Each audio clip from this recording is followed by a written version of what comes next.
Before I could walk away, my mother, my own mother, stood up, walked over to me, and slapped me hard across the face. Right there, in front of everyone. When I lost my job, the people I called family turned their backs on me. I was mocked, humiliated, and treated like a stranger. But life has a way of turning tables. Here's my story of betrayal, survival, and the sweetest revenge. I used to believe family was forever. I was wrong. My name is Adrian Walker. I'm 36 now, but this story started a few years back when I hit the lowest point of my life. I had a high-paying job, a respectable position, and I provided for everyone, my mother, my siblings, even extended family. But when I lost everything, they didn't just walk away. They pushed me out. I worked hard for years to support my family. I was their golden ticket, their problem solver, their walking ATM. But life isn't always fair. I got into a legal problem at work that wasn't even my fault, and I lost my job. When I broke the news, instead of support, I saw disgust. My mother said, "What use are you now if you can't even support us?" I thought she was angry in the moment. I thought she'd come around. But days passed. Weeks. Months. I was excluded from family gatherings, ignored in messages. I became a ghost to them. There was only one time I was invited to a family gathering after losing my job. I was so excited. I thought, maybe they missed me. But that day, I learned the cruelest lesson. You see, after I lost my high-paying job, a position I worked years to earn, sacrificing my health, my personal life, everything, I was cast aside by my own family. The very people I had once supported, emotionally and financially, now pretended I didn't exist. Invitations to family events dried up. Phone calls stopped. It was as if my worth was measured only by the weight of my wallet. Then, unexpectedly, came this one invitation. It felt like rain after a drought. It felt like maybe, just maybe, they missed me.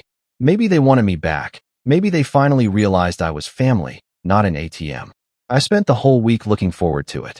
I rehearsed what I would say. I carefully picked out my clothes. I told myself, just go, have a good time, reconnect. I was nervous, but hopeful. When I arrived, everyone greeted me politely, but there was an invisible wall. The warmth I remembered was gone, replaced by cold civility. Still, I pushed through. I smiled. I tried to mingle. I wanted to believe that I belonged. But that day, I learned the cruelest lesson. In front of family, friends, and relatives, my cousin joked, "Maybe you should ask for a loan from us now." Oh wait, you can't even pay it back, right? Everyone laughed. Everyone. Even my mother didn't stop them. You know, it wasn't a joke. It was a public execution of my dignity. It stung. It burned through my chest.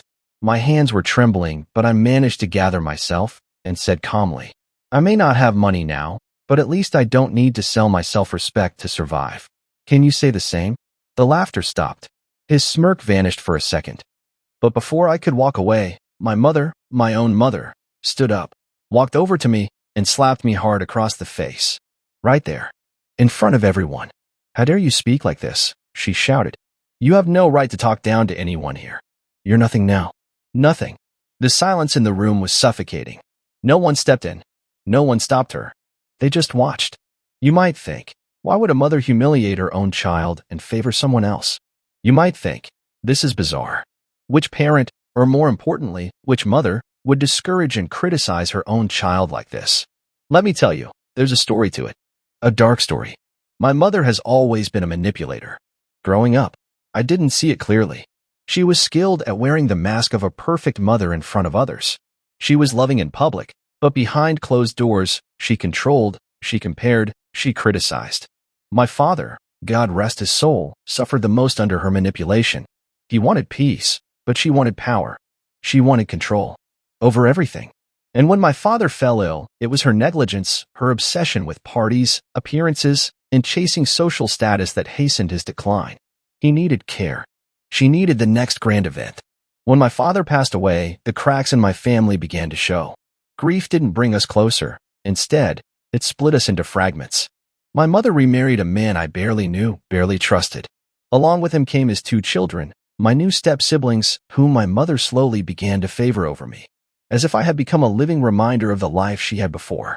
She only cares about appearances, gatherings, and money in her life. Love, compassion, those are just words she uses to look good in front of others. And my cousin, the one who mocked me, is not just a cousin. He's my nephew, the son of my mother's brother. You see, my mother has long been securing favors and support from her brother, my uncle.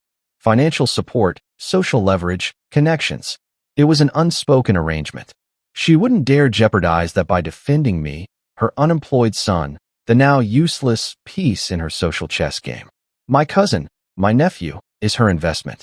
I was just collateral damage. She is a narcissist.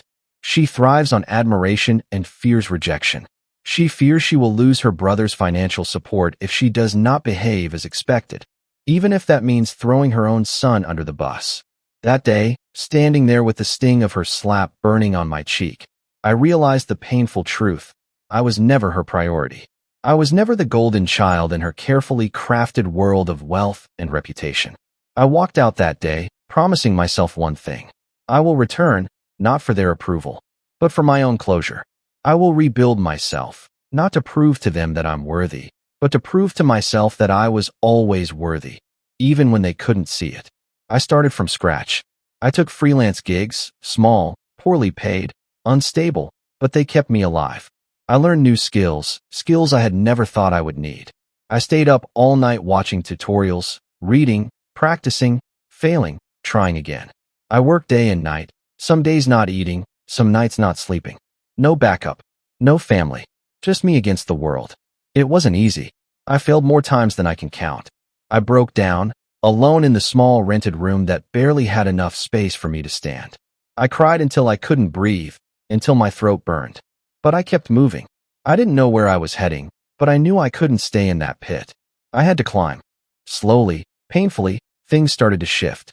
Clients began to notice my work. I started getting bigger projects. Slowly, my name started to get recognized in the industry. And then, doors that were once shut began to open. In a few years, I built something I could finally call my own. I built my own company. I became a name that people respected. I bought my own house, a house that no one could kick me out from, a house where no one could make me feel like I didn't belong. I rebuilt everything they took from me. And then, life, in its ironic humor, sent me an invitation. A wedding. A family wedding. They invited me back.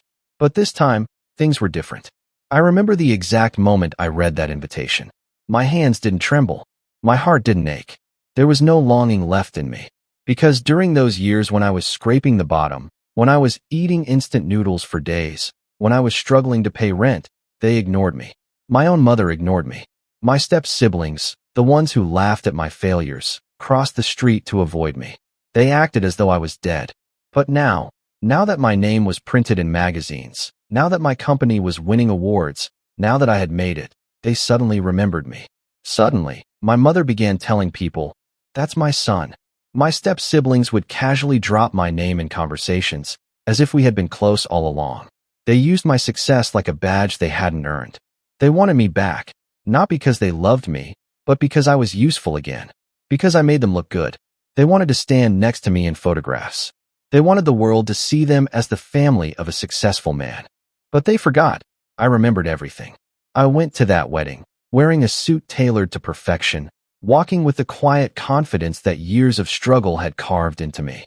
People surrounded me, wanting to shake my hand, wanting to hear my story. My family hovered near me like moths drawn to flame. My mother approached me, her smile nervous but practiced. "I'm so proud of you," she said, as if those words could patch up the years she had erased me. I looked her in the eyes, but I felt no warmth, no ache. I simply said, "Thank you. I couldn't have done it without the loneliness you gifted me." She flinched, but I had already turned away. My stepbrother clapped me on the back, acting like we were old friends. "Hey, bro, remember the days when we used to hang out? Man, I always knew you'd make it." I smiled politely. Strange. I don't seem to remember those days. They laughed awkwardly, unsure if it was a joke. But I wasn't joking. I stayed just long enough to remind them that I no longer needed them.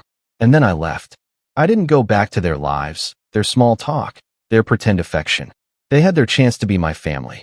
They buried it. I built my own world now, and I learned that sometimes the best revenge is not to destroy them. It's to become everything they said you couldn't be and to live without them. Because I am no longer the boy begging for their love. I am the man who rose from nothing. I started from scratch, and I built an empire.